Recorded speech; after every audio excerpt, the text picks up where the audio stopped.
Alright, so Jeff briefly spoke about the prevalence of drug use in our sample. What I'm going to look at is the characteristics associated with, just some characteristics associated with the use of drugs. Specifically, I'm looking at crystal methamphetamine, GHB, and erectile dysfunction medication. Why these three? If you remember back to Garrett's earlier slide, the odds ratio, or the likelihood of seroconverting, is much more likely when these drugs are included, when these drugs are used on their own or in combination. Also, given the recent media attention surrounding gay men's drug use, the hype around chemsex and intensive sex partying, it's another reason why we're focusing on these drugs. So to start off with, I'll start with looking at what characteristics are associated with the use of a crystal. Just to extend on what Jeff said, most men in our sample have never used crystal. The main thing to point out is that crystal use so those who have recently used crystal in the previous 6 months do so infrequently. The following comparison, so what I will present will be in two sort of sections. The first will compare the characteristics of those who used recently, comparing them to those who never used. And then I'll look a little bit further into it at those who used recently compared to those who use crystal weekly. So we've got a lot of data in flux, and firstly, all the factors that we could include haven't been included in these slides. So I've only picked out those that were significant or those that were worth mentioning. The factors included in these slides are based around personal characteristics and sexual risk behaviours. So to start, for men who never use crystal, so looking at men who never use crystal and so men who use crystal recently, what is different to them compared to those who never used? Using a univariate regression to test the statistical significance for those single characteristics to see what was associated with recent crystal use. We see that men who are, so pretty much most characteristics are associated with recent crystal use at a univariate level. So men who are slightly older, those who are HIV positive, compared to those who are negative, were more likely to be using crystal recently. Those who are socially engaged with other gay men who use crystal were almost 4 times as likely to be using crystal, scoring higher on the sexual sensation seeking scale, and sexual risk behaviours like more sexual partners, engaging in group sex, fuck buddies, casual partners, and condomless sex. Interestingly, what was not associated at this level was any measures of mental health or anxiety. So those who use crystal recently and those who don't use crystal, there was no difference in their scores on anxiety and depression. So, could you just talk me through this the last little bit about condomless sex, how it's organized? So I understand the categories of partners. Yeah, so it's condomless sex, and for this one, it's HIV. So these are categorical variables. They're measured in categories of sex. So What is the meaning of the alteration? categories? Yeah, how does I'm just curious about boyfriends appearing in the last category and why it's so much higher. So there was so just really quickly, I'm comparing people who had condomless sex with a fuck buddy and casual partner against those who had no condomless sex. So they're 3.5 times more likely. So that's what it means. In there was boyfriends. So up here there was a category for boyfriends, and in here there was condomless sex with boyfriends only. They weren't associated, and they were not significant at any point in my presentation. Not really. Previous research doesn't really show an association with high risk behaviours for those who have condomless sex. With boyfriends, condomless sex with boyfriends, or being in a relationship with a boyfriend. So it was never a real factor, so I didn't include it. I mean, we did test it, and it didn't come out significant. I just didn't include it in these slides. So these statistically significant variables now inform us what to put into the multiple regression. The multiple regression controls for the effects of each variable included on each other variable with respect to the outcome variable. So what do we see? so the final model shows that the HIV positive men, compared to those who are negative, are more likely to be using crystal, and those who are more socially engaged with other gay men are 3.5 times more likely to be socially engaged with other gay men who use crystal, are much more likely to be using crystal themselves. And sexual, so more sexual partners, fuck buddy or condomless sex with a fuck buddy casual partner, or all three. The characteristics that load onto this final model are very much in line with intensive sex partying, as we already know. And those men who participate in these subcultures are at higher risk of HIV risk behaviours and transmission. The most important thing to note is the embeddedness in friendship networks of gay men who use crystal. They are the things that appear to be the things that appear to drive crystal using behaviour, and probably associated with the adventurous behaviours that tend to accompany crystal use. Narrowing it down to comparing those who use crystal weekly to those who use crystal in the previous 6 months. The only items that were significant at a univariate level were social engagement with other gay men who use crystal, scoring higher on the sexual sensation seeking scale, and engaging in condomless sex with fuck buddies or casual partners. Like ever versus recent, there was no significant difference between anxiety and depression. The final model of the analysis shows that those who are more socially engaged with other gay men who use crystal and score higher on the sexual sensation seeking scale is associated with weekly crystal use. So more frequent crystal users have more friends who use crystal and are scoring higher on the sexual sensation seeking scale. I should have pointed earlier that the sexual sensation seeking scale measures rest, the idea of rest, not the actual behaviours. So just really quickly, so the sexual behaviours down the bottom measure the actual acts of behaviours. The sexual sensation seeking scale measures their I'm trying to think of my word. Interesting. The interest in risky behaviours.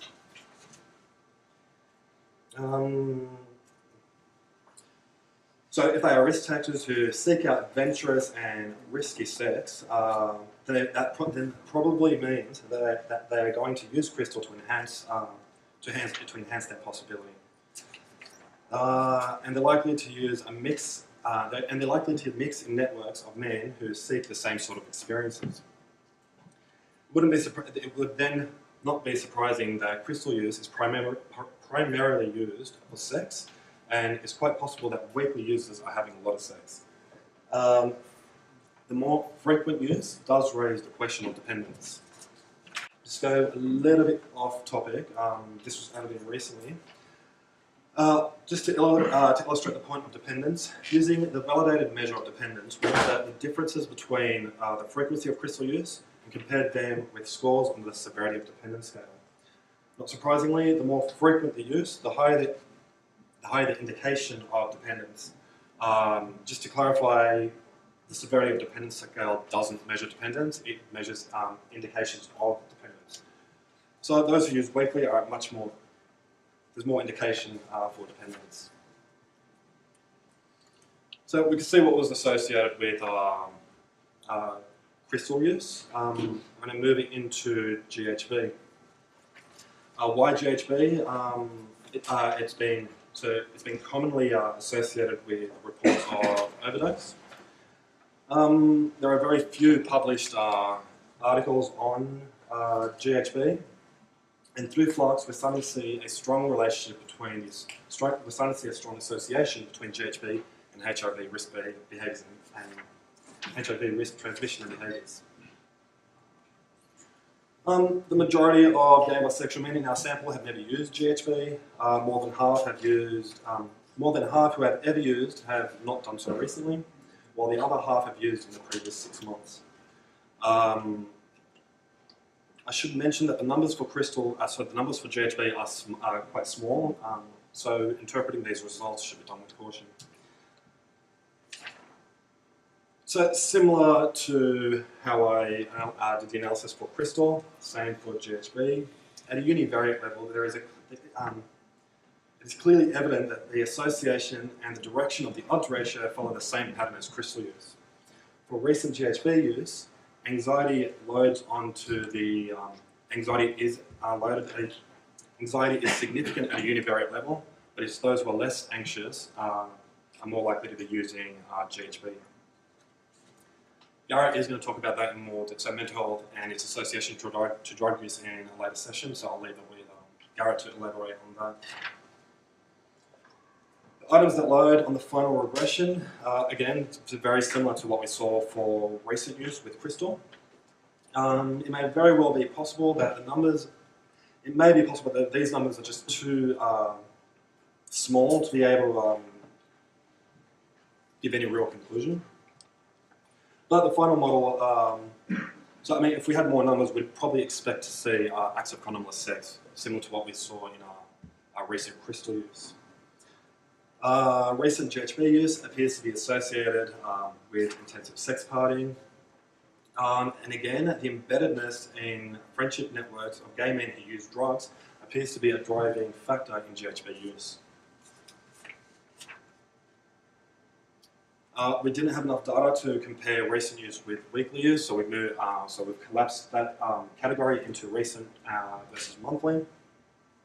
The only thing that is significant at a univariate level is anxiety. This time, it's those who are more anxious tend to be using, are more likely to use crystal on a weekly basis. Again, caution with interpreting these results because the numbers are too small. I should mention that because the numbers were smaller, we relaxed the cutoff criteria. I'll talk about that shortly. So loading all these factors into the final into a multiple regression.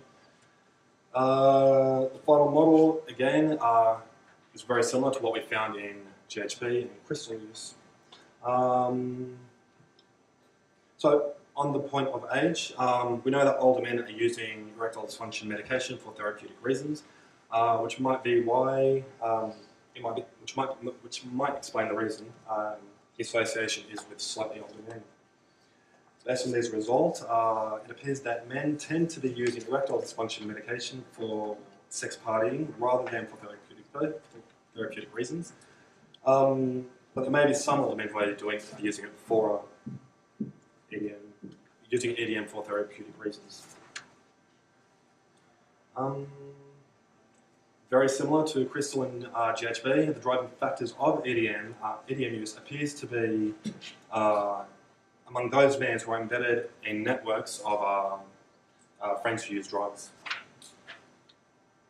So now looking at those who use erectile dysfunction medication weekly compared to those who have used it in the past 6 months. The only items that load now are any condomless sex with a fuck buddy or casual partner, and age. When we move these into, those are the two items that load into the final model as well. Weekly use may be more associated with therapeutic reasons as opposed to intensive sex partying, but that's not exclusive. It's probably the main reason why it's driven by this result is probably the main reason it's driven by older men. Similar to the other drugs that weekly or monthly, the embeddedness in friendships. In friendship networks where intensive sex partying is normalised. Just going slightly off topic, we have a lot of data in flux and we don't have the time to present them all today. So really quickly, I'm just going to look at what is associated with recent injecting compared to those who never injected. The following analysis has been conducted by my colleague Hao Bo, who is a research scientist at the Center for Research and Training on HIV and AIDS at Hanoi Medical University in Vietnam, and also a PhD student here at the Kobe Institute. Overall, most men in our sample did not inject drugs. Approximately 10% of those who injected drugs in their approximately 10% have injected drugs in their lifetime.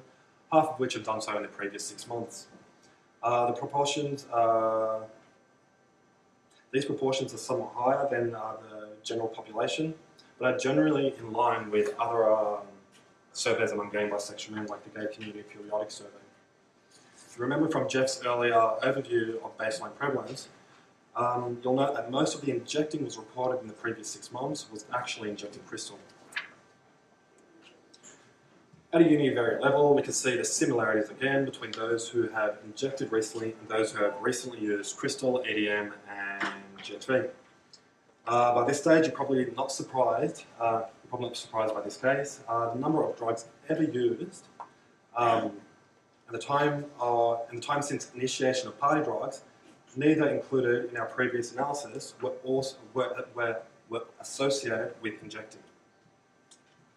Actually, shortly, Brendan will be showing you some data that indicates a strong relationship between polydrug use and crystal use.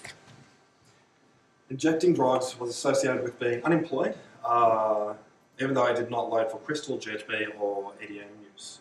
Socioeconomic factors commonly found to be associated with injecting drug use in other populations. And in addition to the factors that are applied specifically to gay men, these are the same socioeconomic factors that tend to play a role here as well. Sorry, I should have flicked the slides. So number of drugs you've ever used are loaded in the final model, along with time since initiating party drugs and sexual behaviours. Similar to the other drugs, it appears that those who inject are likely to be doing so for sex. It's not surprising, given that most of the injecting was with crystal.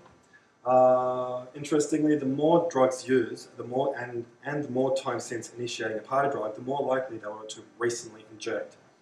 So the longer they've been using drugs, and hence the more drugs they are likely to have tried, the more likely they are to inject. As the flux study progresses throughout the years, we'll have greater power to look at these sort of issues in detail. In particular, over time, we'll be able to use longitudinal data to look at the patterns of initiation and cessation of injecting, potentially in relation to the movement into in and out of specific networks. So that was just injecting on each side. Comparing crystal, EDM, and GHB. So what was associated at I'm just going to compare what was associated at a multivariate level. When comparing the characteristics of those who used these drugs in the previous 6 months, we clearly see that some characteristics and patterns, there are the same characteristics and patterns across all these drugs. It is evident that, for the most part, the recent use of these drugs tend to be for the purposes of the intensive sex party. These particular drugs can all be used to enhance sexual pleasure, and that appears to be the main reason why men in our sample are using it. One thing that is consistent across all the 3 drugs is the social engagement with other gay men who use drugs. These men who use these drugs tend to have more gay friends. These men who use these drugs tend to have more gay friends who use drugs. These data strongly suggest that social engagement with men who use drugs is a major driving factor for recent drug use. This would suggest a strong social norm within these networks regarding drug use and associated behaviours. That just shows social engagement was consistent across all 3. Moving into a comparison of more frequent use.